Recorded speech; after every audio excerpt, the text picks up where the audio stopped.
ہمیں جوائن کیا ہے بریگیڈیئر ریٹائرڈ احمد سعید منہاس صاحب نے. بہت شکریہ آپ کے وقت کا. سب سے پہلے میں چاہوں گا کہ ناظرین کو بتائیے گا کس طرح سے دیکھتے ہیں آپ یہ پہلگام فالس فلیگ پر پاکستانی قومی سلامتی کمیٹی کا جو دو ٹوک اور فیصلہ کن موقف سامنے آیا ہے؟ دیکھیے، قومی سلامتی کمیٹی کے ایسا جو ہے وہ فورم ہے کہ جہاں پہ پولیٹیکل اور ملٹری لیڈرشپ بیٹھ کر آنے والے چیلنجز یا درپیش چیلنجز کے متعلق فیصلے کرتے ہیں. 2025 کے اندر بھی اسی طرح کی ایک میٹنگ ہوئی تھی جس کے اندر کہ ہم نے مکمل جو ہے وہ سیکیورٹی کے حالات کا جائزہ لیا تھا، اسپیشلی جب 22 اپریل کو 2025 میں جو ہے وہ پہلگام کا ایک انسیڈنٹ کیا گیا جس میں کہ اپنے ہی سولجرز کو جو ہے وہ انہوں نے وہاں پہ مارا بھی اور پھر ٹورسٹ کو وہاں پہ جو ہے ان کو جہاں بھاگ ہوتے ہوئے دکھایا گیا کہ وہاں پر ٹیررسٹ ہوئے، اور وہ بھی ٹیررسٹ جو ہے 100 کلومیٹر اندر جا کے پاکستانی بارڈر سے، جو کہ بالکل بھی ایک فالس فلیگ آپریشن کی کوئی بدترین اگر کوئی مثال ہو سکتا ہے تو وہ تھا. اور اس کی جانب سے اس وقت راج ناتھ اور دیگر جو ان کے بی جے پی کے لیڈرز تھے انہوں نے پاکستان کے اوپر ہاٹ پرسوٹ آپریشن کر کے ایک نیو نارمل جنریٹ کرنے کی، ایک نیو نیریٹو جنریٹ کرنے کی کوشش کی تھی. اصل میں اس کا جو یہ 2025 میں ہو، لیکن اس کا 2016 سے جو ہے یہ سلسلہ جاری تھا. 10 سال سے وہ کوشش کر رہے تھے ایک نیو نارمل ہاٹ پرسوٹ کا جو ہے وہ کرنے کی. 2016 میں انہوں نے اڑی کیا تھا، اپنے سولجرز کو مروایا تھا. پھر پلوامہ کے انسیڈنٹ کیا 2019 میں جب ان کے اسٹیٹ کے الیکشن ہونے والے تھے، اور اس میں اس کے فوراً بعد جو ہے یہ 2025 کے اندر پھر انہوں نے پہلگام کے انسیڈنٹ کیا تھا، اس میں ٹورسٹ کو انہوں نے مروایا تھا وہاں پہ کشمیر کے اندر. اب اس سے پیچھے انہوں نے اس سے پہلے تو ایک 2019 میں بھی انہوں نے کہا کہ ہم نے کشمیر میں جا کے ان کے ڈی جی ایم او نے کہا تھا کہ ہم نے جا کے ہٹ کیا ہے اور ہم نے ان کے ٹیررسٹ کیمپ کو جو ہے وہ اڑایا ہے. تو پاکستان لے گئے اپنے تمام جو ہے وہ ملٹری آبزرورز کو کہ بتائیں کہاں پہ ہم نے ڈینائی کیا. اس کو پروف نہیں کر سکے، لیکن 2025 میں انہوں نے احمد پور شرکیہ، مرید کے اور جو مظفر آباد ہے وہاں کے سیٹلڈ ایریاز کے اندر مسجدوں اور جو ہے مدرسوں پہ حملہ کیا تھا اپنے میزلز کے ذریعے یا ڈرونز کے ذریعے. اس کے جواب میں جب انہوں نے جو 6 مئی کو یہ کیا تھا اور ہم نے 9 مئی تک ہم نے تمام کولیٹرل ڈیمیج کو اوائڈ کرتے ہوئے اپنا پلان بنایا، اور 10 مئی کو جب انہوں نے حد کراس کی تو پھر ہم نے جا کے ان کے جس طرح سے 7 رافیل گرائے اور سو-30 اور MiG-29، اس کی مثال ماضی میں تو کم از کم نہیں ملتی کہ اپنے سے 4 گنا بڑی فورس کو کیسے آپ 2 گھنٹے کے اندر مجبور کرتے ہیں کہ وہ امریکنز کی طرف بھاگیں اور جا کے کہیں کہ ہمیں ہماری جان بچائیں اور ہمیں سیز فائر چاہیے. تو لہذا پاکستان نے جو ایک 10 سالہ ان کی کاوش تھی کہ کسی نہ کسی طریقے سے ایک ایسا نیریٹو بنایا جائے جس میں پاکستان کو دہشت گرد قرار دیں اور پھر اس کے بدلے میں آپ جو ہے کو ہاٹ پرسوٹ آپریشن کریں، اس کو جو ہے ہم نے ہٹ کیا تھا جا کے. تو لہذا پاکستان نے آپریشن جو بنیادی محسوس کیا، یہ آپریشن مارکہ حق جو کیا، وہ ایسا نیو نارمل تھا کہ جس کی مثال اب دنیا میں جو کالجز ہیں یا ملٹری کے جو کالج ہیں اس میں جا کر جو ہے وہ اس کو پڑھایا جاتا ہے کیس اسٹڈی کے طور پر. تو الحمدللہ اب ہم سب پوری قوم اس کو سیلیبریٹ کر رہی ہیں، لیکن پھر بھی انڈیا کی جانب سے آپریشن سندور 2 کی جو ہے ایکو آتی رہتی ہے. اگر آپریشن سندور 2 کرنے کا اتنا ہی شوق ہے تو پھر آج ہم نے 15 سے 20% صرف اپنی کیپبلٹی کو ابھی شو کی ہے، 80% ہم نے کارڈز اپنے سینے کے ساتھ لگا کے رکھے ہیں. اگر ان کی اسٹریٹجک کمیونٹی اگر اتنی بیوقوف ہے اور دوبارہ سے اگر ہمت کرتی ہے کہ پاکستان کو آپریشن سندور 2 کر کے کچھ نقصان پہنچانے کا اگر سوچ بھی سکتے ہیں تو ان کے سوچ کو عملی جامہ پہنانے سے پہلے ہم ہٹ کریں گے.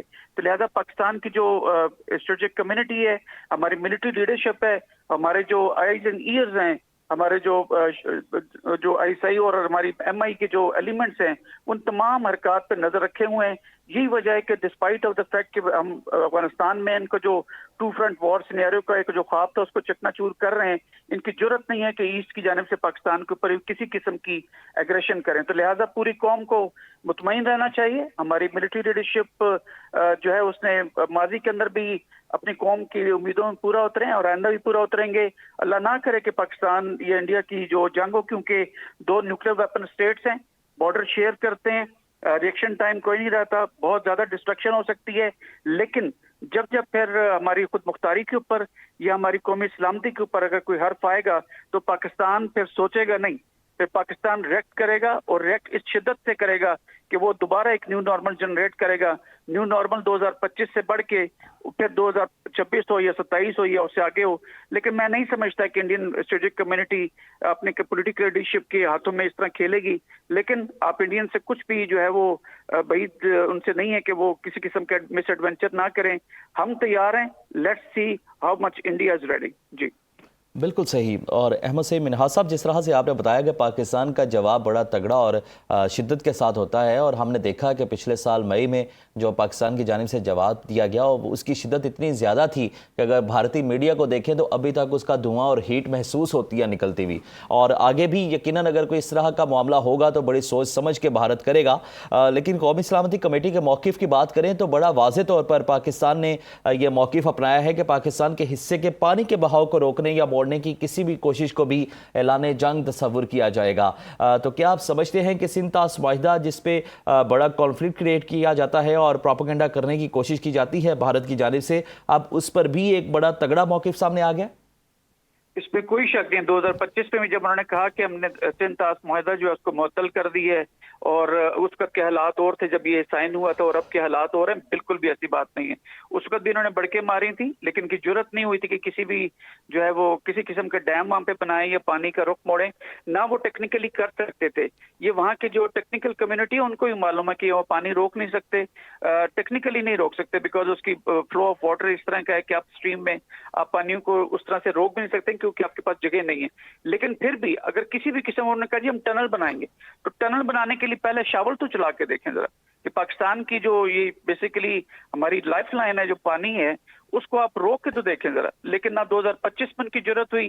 صرف یہ جو ہے وہ میڈیا کے اوپر گودی میڈیا نے اس کے اوپر ویلا اور شور مچایا تھا لیکن پریکٹیکلی آن گراؤنڈ کچھ بھی نہیں ہوا.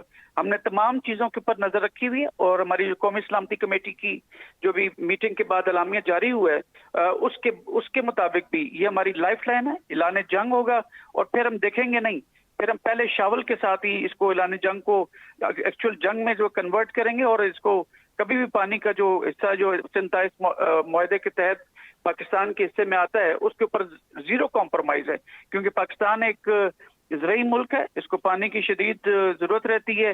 ہم کسی بھی صورت انڈینز کو چاہے وہ اس کی بیکنگ پر کوئی بھی طاقت کر رہی ہو ہم اپنا حق لے کر رہیں گے اور لینا جانتے بھی ہیں. جی بہت شکریہ. دفاعی تجزیہ کار بریگیڈیئر ریٹائرڈ احمد سعید منہاس صاحب ہمارے ساتھ موجود تھے اور اس تمام تر معاملے پر تفصیلی گفتگو کر رہے تھے. ناظرین، آپ کو بتاتے چلے کہ پہلگام فالز فلیگ کے بعد بھارتی اشتعال انگیزی پر پاکستان قومی سلامتی کمیٹی کا دو ٹوک اور فیصلہ کن موقف سامنے آیا ہے. 22 اپریل 2025 کو شرکاء نے قومی سلامتی کے ماحول اور خطے کی مجموعی صورتحال کا تفصیلی جائزہ لیا. بھارت کی جانب سے اٹھائے گئے اشتعال انگیز اقدامات کو غیر منصفانہ، یک طرفہ اور قانونی جواز سے عاری قرار دیا. قومی سلامتی کمیٹی نے مقبوضہ کشمیر کے عوام کے حق خود ارادیت کی اصولی اور مستقل حمایت کا اعادہ کیا.